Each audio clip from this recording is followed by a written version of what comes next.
This is Joseph and welcome to my podcast, Ineskwela. Sa podcast na ito, you will hear me talking about anything that grabs my attention na may kinalaman sa mga Kristiyanong Pinoy ngayon and the broader culture that they inhabit. Tara, maguntahan tayo.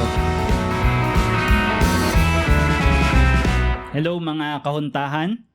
Para sa episode na ito, ang gusto kong ibahagi sa inyo ay yung ilan sa aking mga reactions and thoughts patungkol dito sa recent article na nilabas ng Rappler.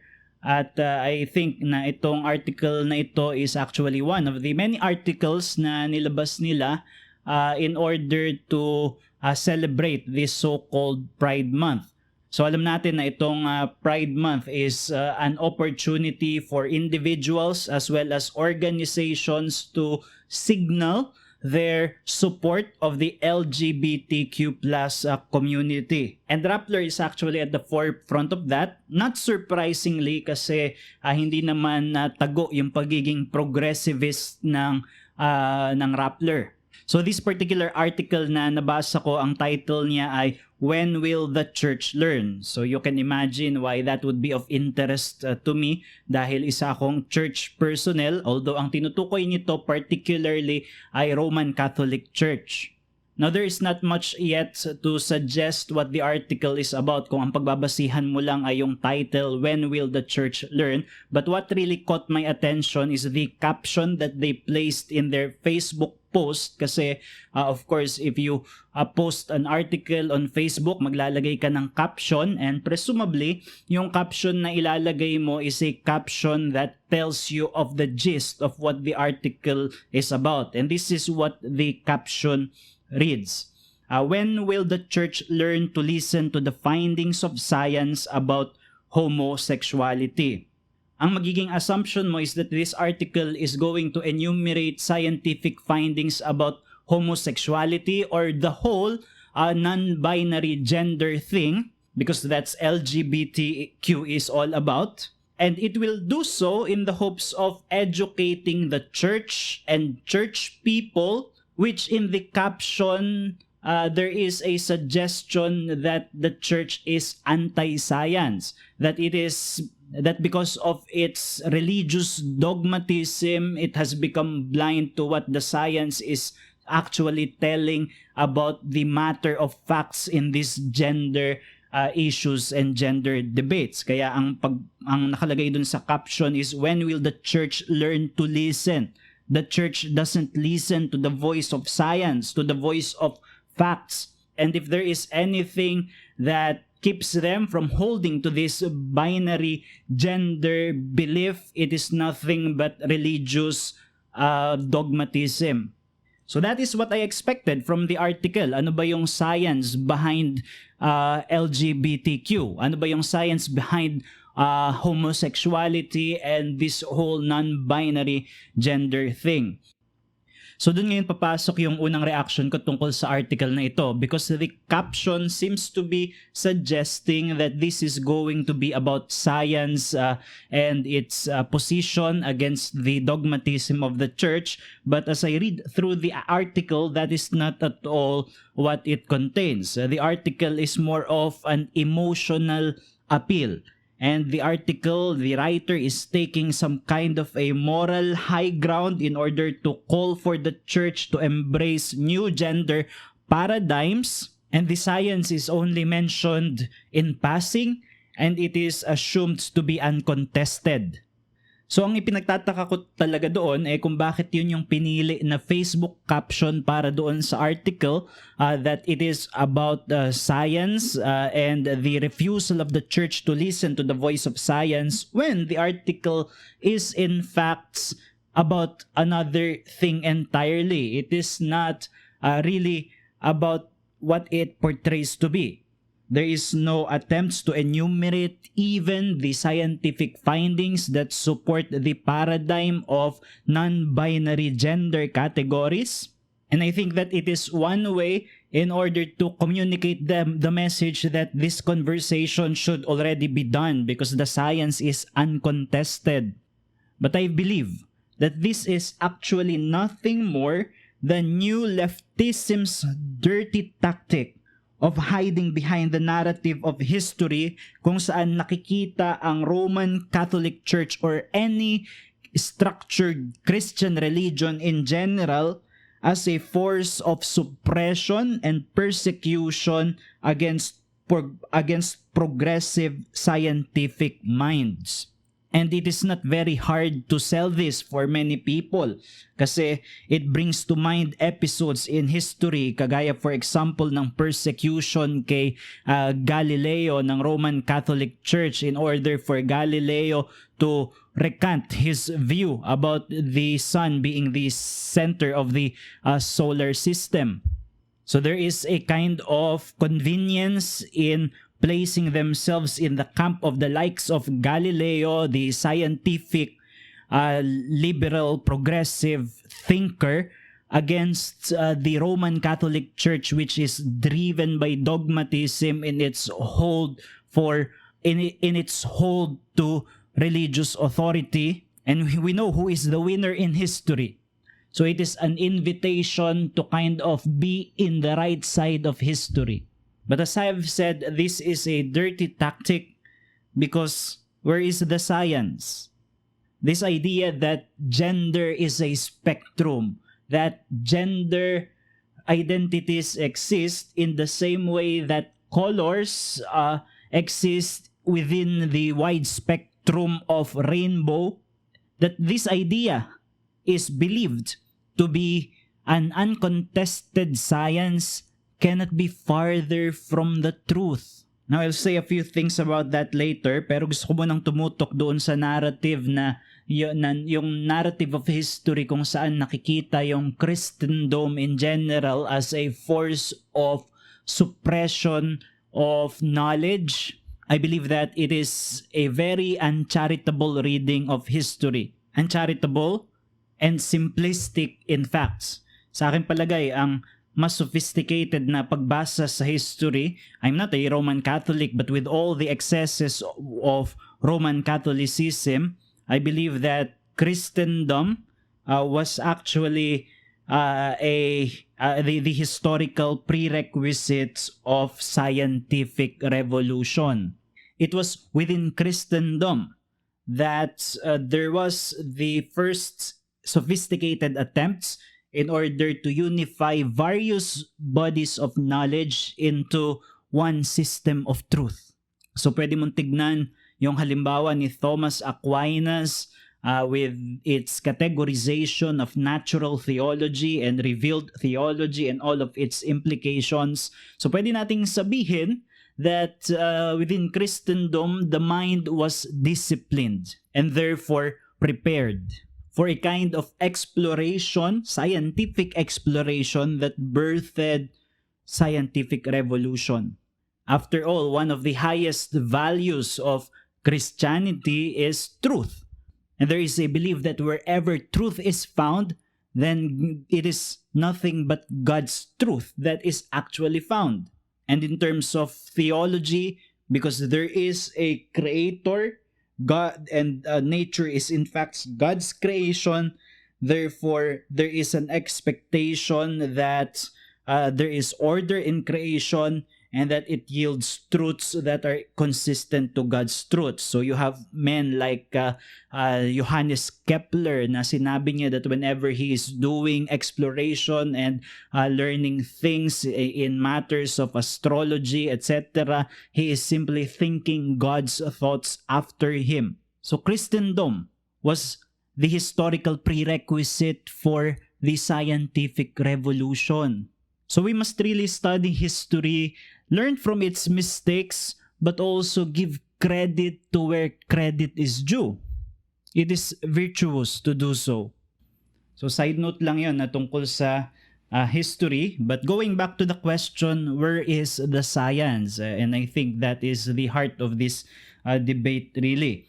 Ngayon, explain ko yung aking understanding, and my understanding is that it is still the scientific consensus that sex and gender are actually existing in binary categories. So side note lang yun in relation to history, pero balik tayo dun sa question, where is the science? Now, my understanding is it is still the scientific consensus that sex and gender are really typically still existing in binary categories. So let me explain that.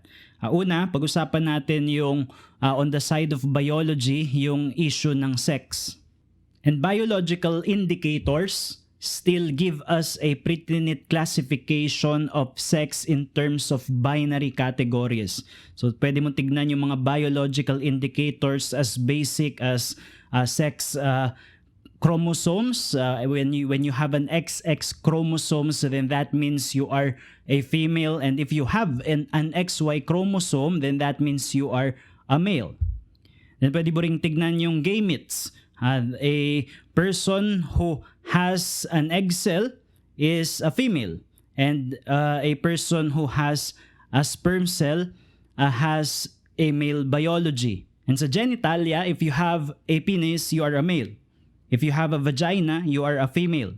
And these binary classifications is manifest in our very physiology. There's a masculine physiological features, and there's a feminine physiological features. Ngayon, may mga magsasabi na you cannot really assume from the looks of it. And I think that it is something that's not really true to our experiences. I believe that 99% of the time, kapag tumitingin tayo sa isang tao, we can determine whether that person has a masculine or feminine physiology, kung lalaki siya o babae. May mga ilan na siguro sa buhay natin na na-meet tayo na hindi natin talaga masigurado kung lalaki ba o babae. Siguro yung lalaki na medyo may pagka-feminine yung kanyang features, o kaya yung babae na may pagka-masculine yung kanyang features.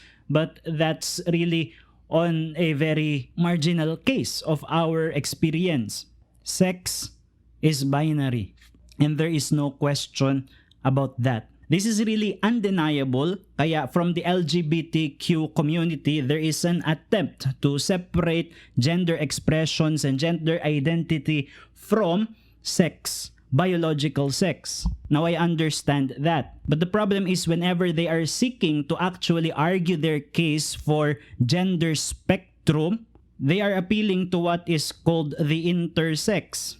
Sasabihin nila na sex itself is not binary because there are those who are atypical. So ang isang halimbawa nun ay yung merong mga Klinefelter syndrome kung saan ang kanilang chromosomes is not XY but XXY, and because of that, although they are dominantly belonging to the male sex, pero they developed more feminine features. I don't understand this line of argument because on the one hand, there is an attempt to separate sex from gender identity, to separate biology from gender expression, and yet appeal is made from the facts of the existence of the intersex in order to justify the gender spectrum. There is no denial na meron nga talagang naapektuhan itong condition ng pagiging intersex. But to argue from that therefore sex is non-binary and it can be employed to support the idea of a gender spectrum is an unwarranted stretching of the case. Only about 1% of human population are affected by this intersex condition. To give an analogy, may mga tao tayong na-meet siguro who has developed more than just 10 fingers. May mga tao na naging 11, naging 12 yung fingers nila. And then yung iba naman, may mga ibang tao that they developed a third leg. So hindi lang dalawa yung legs nila, meron pa silang isang extra legs. But that does not take from the fact that what we consider normal and what we teach in fact in our schools is that human beings only have 10 fingers or human beings only have 2 legs.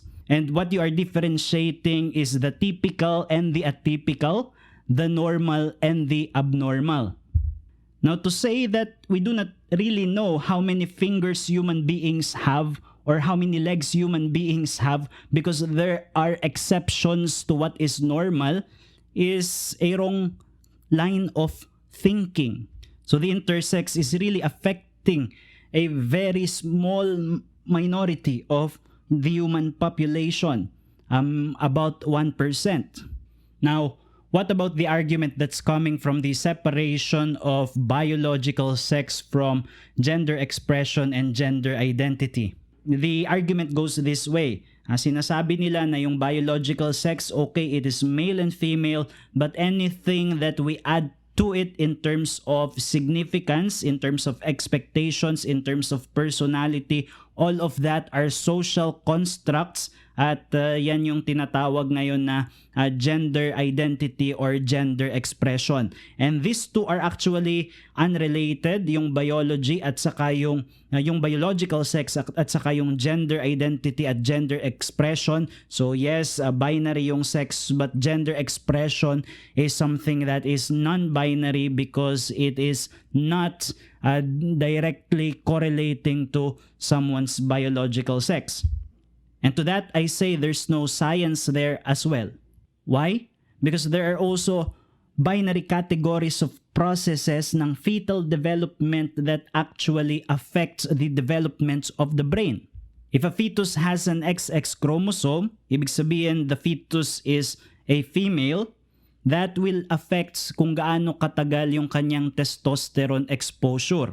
Mas magiging maiksi kaysa sa magiging testosterone exposure ng fetus na merong XY chromosome, which means yung male na fetus, and that will affect the development of the brain. So yung male DNA will develop some kind of differences of brain type from that of the male DNA. So that means we can expect the development of types of general differences that will exist in binary categories. And to keep saying that gender expression and gender identity has nothing to do with sex is to really separate personality traits, interests, emotions, along with other characteristics like that, to separate those things from the brain. And how is that scientific?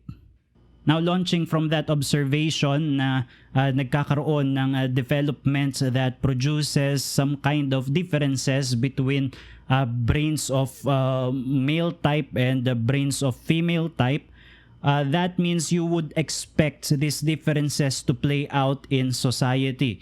And I think na isang example nito, isang magandang illustration ng case na ito is what is called the gender paradox in Scandinavian societies. Kasi yung mga Scandinavian societies, they have in fact progressed and are farthest in terms of egalitarian policies. Sila yung merong pinaka mahuhusay na policies in existence in order to ensure the equity between men and women.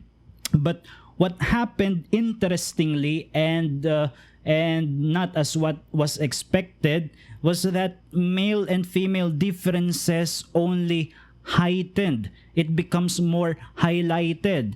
So yung idea na ang dahilan kung bakit mas maraming lalaki yung kumukuha ng STEM field while yung mga babae, ang expectation sa kanila ay maging nurse, maging teacher, maging housewife. The idea is that it is because societies are structured in a tyrannical, patriarchal manner, and therefore the privileges are being handed to men at the expense of women. This has not been the case in Scandinavian societies because as they progress towards more egalitarian policies, the differences between what women choose in terms of their careers and what men choose in terms of their careers out of their own voluntary will are different. So anong gagawin? More social engineering, more coercion, more social pressure, or just let the experiment continue and leave men and women to their own voluntary choices. Hindi ako evolutionist, But I believe that those who are propagating these progressivist ideals and are in fact accusing the church of being anti-science, precisely for such statements that I have just given, that I am not an evolutionist, they would strongly hold to evolutionism. Well, from the evolutionist's perspective, would it not be expected that men would become more interested about things, about tools, about stuff? After all, they were the hunter-gatherers, and the women, being the sex that bear children and nurture children, would develop more interest on people and would develop more nurturing and caring personality traits. Again, I reject Darwinianism, and I believe that those differences are differences of God's designing, precisely because of the different roles that He has charged men and women with. I'm just saying, where's the consistency? Now, in my opinion, it is really very hard to expect consistency from the LGBTQ plus movement, because its developing philosophy is not really a result of careful scientific and logical theorizing. It is actually an amalgamation of separate movements, in fact, at some points of history, warring movements that are unfriendly to each other, but because they share a common neo-Marxist ideology of combined victimization and sexualization, so they are now formed into a one unit and therefore are forced to mishmash their conflicting theories together. So isang pwede mong maging observation dyan is the LGBTQ plus movement actually have two conceptual worlds that are different and even incompatible with each other. On the one hand, you have this idea that gender identities exist in a spectrum. So ibig sabihin, hindi siya binary. It is actually non-binary. And from that ideology, you would expect a complete liberation from binary categories, from binary thinking. So yung consistent dyan ay yung naririnig natin sa ibang mga yung mga maririnig ninyo na ibang mga pag-identify ng kanilang gender. To give some example, merong mga tao na ganito nila tinatawag yung gender nila. A person would identify as a queer transmasculine person. Another would identify as a non-gendered shape-shifting person. And then another is a queer non-binary trans femme on the spectrum of asexuality. These are not inventions. Ito yung kanilang paniniwala na iba't ibang mga gender identities ng tao, precisely because it is a spectrum. So there is a complete liberation from binary categories. But on the other hand, they are still tied. They are still forced to be tied with theories that are not liberated really from binary categories. So for example, lesbianism is a woman attracted to a man, to a woman, a woman attracted to a woman. A gay person is a male person attracted to another male person. A bisexual is either a male or a female who is attracted to both male and female person. And then transgenderism is a male or female person, which is mostly the opposite within the binary categories. It is actually the Q plus that is more advanced in terms of the gender spectrum, because there is an open-endedness to it, and it is open to the infinitude of gender possibilities really. So L in LGBTQ definitely does not stand for logic. So nilimitahan ko yung usapin doon sa issue ng science because that is what the article is about, that the church is not listening to the voice of science in matters of homosexuality and LGBTQ in general.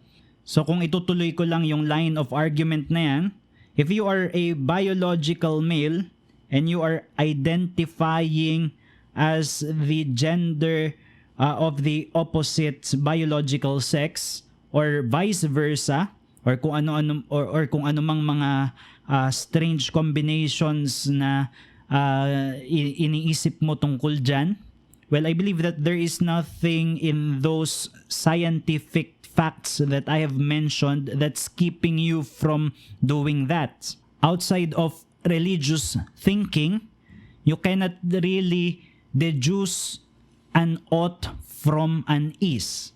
You cannot really take a moral prescription from the matter of facts, from the matter of science. But what this article is doing and what the LGBTQ plus community is doing is imposing an ought to the church. It is imposing a moral prescription that their lifestyles should be accepted, that same-sex marriage should be embraced by the church, and it is not even based from an is, from the facts of the matter. The article said that the church should be more like Jesus. Well, if I can put a spin on the caption of the article, what the LGBTQ plus community should learn about Jesus. Jesus certainly loved sinners, and he opened his welcome to all kinds of sinners.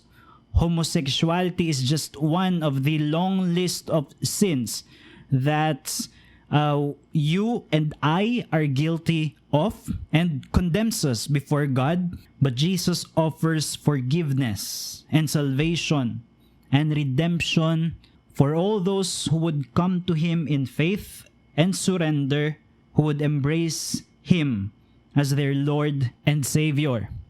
But Jesus nowhere in the Bible affirmed same-sex marriage, and so the church should not. In Matthew chapter 19, when Jesus was asked by the Pharisees regarding a specific issue relating marriage, particularly the issue of divorce, this is what Jesus had to say. Have you not read that he who created them from the beginning made them male and female, and said, therefore a man shall leave his father and his mother and hold fast to his wife, and the two shall become one flesh. Jesus held to the traditional view of marriage, that it is between male and female, those two sexes and those two genders that God has created, and that a man shall leave his father and his mother to cleave to his wife. He is going to imitate that union from where he originally came. A father and a mother, a husband and a wife who can produce a family, who then can produce children who are able to produce children. So this is Jesus' view of marriage, and there is no way of twisting this into allowing for same-sex marriage. So I think that's all that I have to say. This is Joseph from Inescuela.